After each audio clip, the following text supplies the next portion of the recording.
What's up, guys? Thanks for tuning in to Santos Custom. Once again, on today's episode, it's gonna be a wild one. We got some rear end tables to build and hopefully put some wheels on. Let's see what that thing looks like with his own power. Whoop!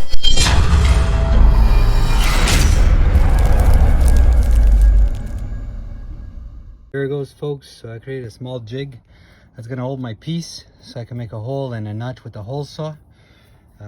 It's kind of really dangerous to do this by hand, so at least with this kind of concept, it holds the piece in place. It cannot go right to left, it cannot go forward. So I'll make a point, I'll pre-drill, and with the hole saw afterwards, I'll just line it up and I'll notch it off perfectly. Be a fan, you know, make sure your bits last for longer time. So don't be afraid of looping it. So that's it, nothing fancy, gets the job done. Here's my idea, guys. How it's holding up. So as you can see, my pieces are notched. Looks good. I was able to do two. I'm not gonna waste too many of those parts. I just want to make sure that everything is like notched good, and we'll just stack everything in place and do a concept of the table. So we'll see how it holds up.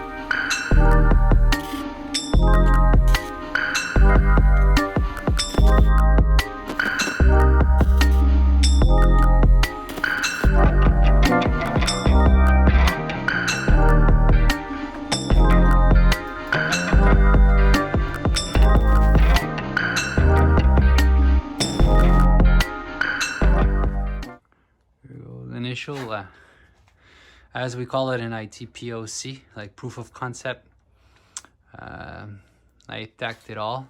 I created a plate where I mounted the ball joint. It's tacked to a 1/4 inch thick plate. As you could see, I slotted this tube so it goes inside. It's only tacked, but it will be fully welded. It looks good over here, and so it's gonna look like. Not currently, it's crooked, it's not straight. I'm just waiting for wheels. We're gonna put some wheels on so you can see like what's the entire width. What's up, guys? What you're about to see is me using a bandsaw and make a series of cuts for a period of like 5 or 6 inches long, every 1/8 of an inch. And this allowed me to bend my tube. Since I don't have a bender no more, my buddy took it back, and that's how I had to do. And it got the job done. I was able to have an idea of what my upper table will look like, and hope you guys enjoy and can learn from that experience.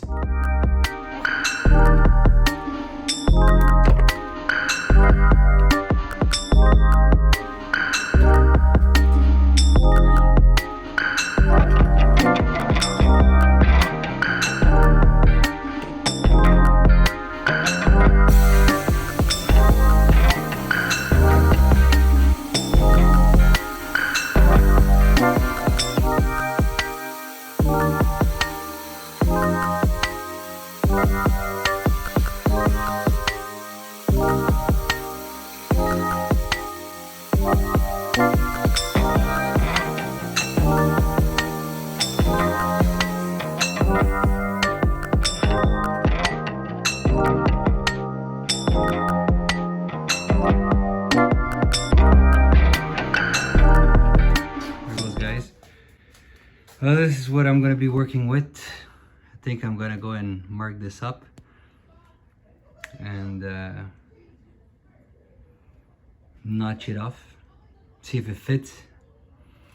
When if it fits, I'll have a template, and I'll go have them bent. Here we go. So as you guys can see, the tubes are now bent, and now what you're about to see is something really cool. So I bought a tool, like a manual bender, that is really not meant to bend tube that thick. So I bought it, I screwed it in and put my tube in. First mark I do, I start pulling on it, and boom, here it goes, kaboom. The thing goes good for the garbage. I bought it at a Pro Point. Everybody talks about it. It's the manual small bender. It's a Swag 25, I think, on eBay, or Princess Auto has it as well. Basically, it's a good one, but what's good about it is that there's an inch die, 1-inch die. And for my table, since my tables are 1-inch diameter, I was able to use this. And what you're about to witness is another way that I use the tool, so I could bend my tube. So we use a manual 10-ton press. We shove this upside down in the press, and we just applied pressure to it. So the tube had no other way to go than to bend to the radius, and we measured the entire width from the bottom of the die till the end of the table, and we knew that we had to stop at 6 3/4. So everything came up perfect. As you guys will witness soon, everything was top notch. I was able to do all my upper A-arm markups, and that was it. So hope you guys enjoy.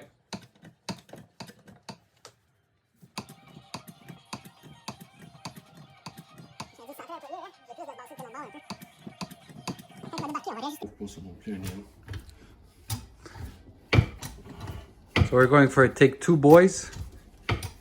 Take 1 was a success factor, as you guys could see. Perfect bend. So the tool is not being used as it is intended to be used, though. But the die sure is, though.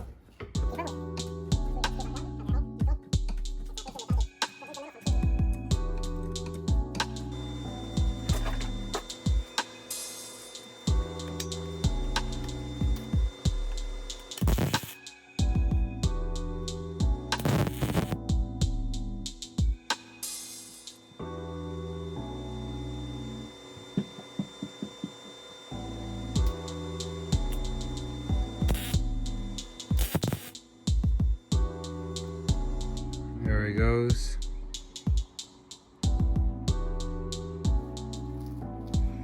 Oh well, and this should be the upper table.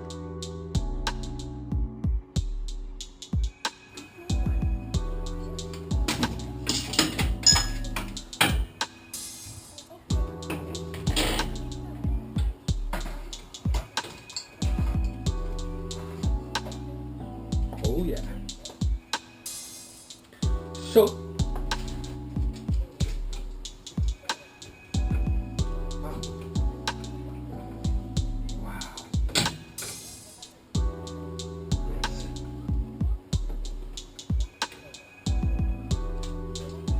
wow, 0 bump stop.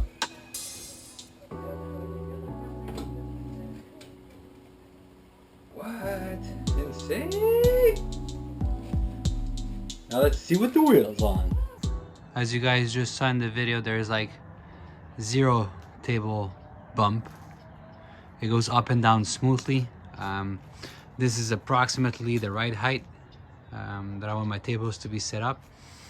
I don't have the correct boat, I should say, sorry about that, over here, so I have some slack on the table, so my lower table should go like a bit more out, but everything it looks starting to look good. So I have all my templates done, everything is bent, and now let's work on the other side so we can have like a rear end, and then we can measure where I'm going to be mounting the top, the shocks for the rear.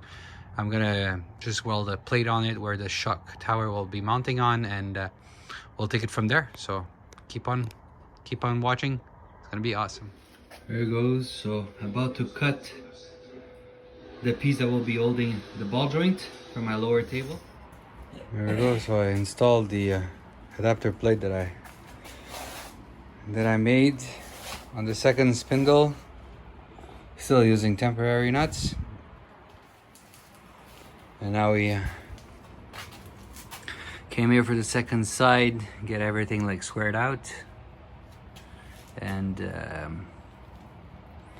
we'll tack those in place and start assembling the other set of arms. So after notching, this is what came out.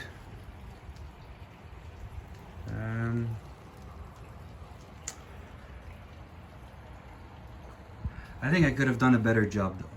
To be honest, here we go. Phase 2 just finished stacking it.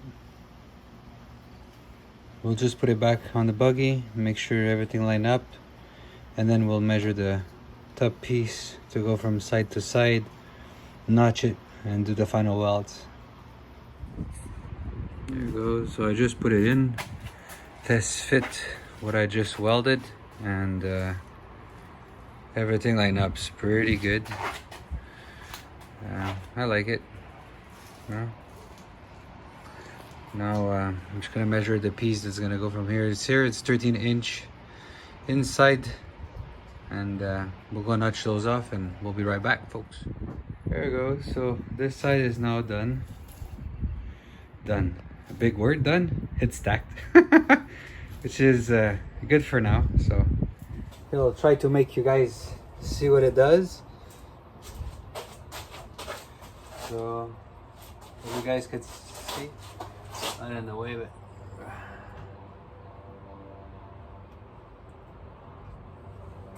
so 0 bump steer, everything is perfect. Here it goes. This is the full travel suspension. It goes up and down.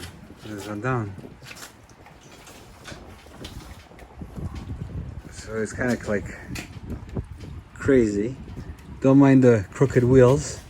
The reason of crooked wheels is because we're not screwed on, and we cannot find the studs to hold them in place. So that's it. What's up, guys? Hope you guys had fun watching this video. That's all I've got for you guys for this week. So we were able to accomplish a lot. So both rear A-arm tables are done. The swivel on them are like perfect. There is no bumps here. Anywhere is like perfect. So next time we'll be focusing on other features. I know that I want to work on and mark up some rest of the tubes. Sorry, I haven't fully welded any of the tubes. I only tacked everything so far, everything that I've been building lately. And the main reason is due to that COVID-19. A lot of stores here are closed, so I don't want to waste all of my gas, and then I'm stuck being unable to weld because I have no more gas. Also, like, metal shops are closed, so it's kind of difficult to get a steel.